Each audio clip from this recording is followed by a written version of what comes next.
இருப்பவர் பாவி என்றார், சீர் எளிமையாய் வாழ்வது சிறப்பு என்றார்.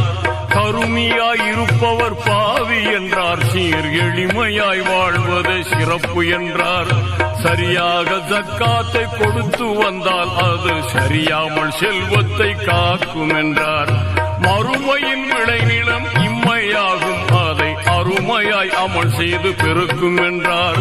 குறைவில்லா சொர்க்கத்தில் நுழைவதற்கு நாம் இறைமறை வழி நின்று வாழ்வோம் என்றார்.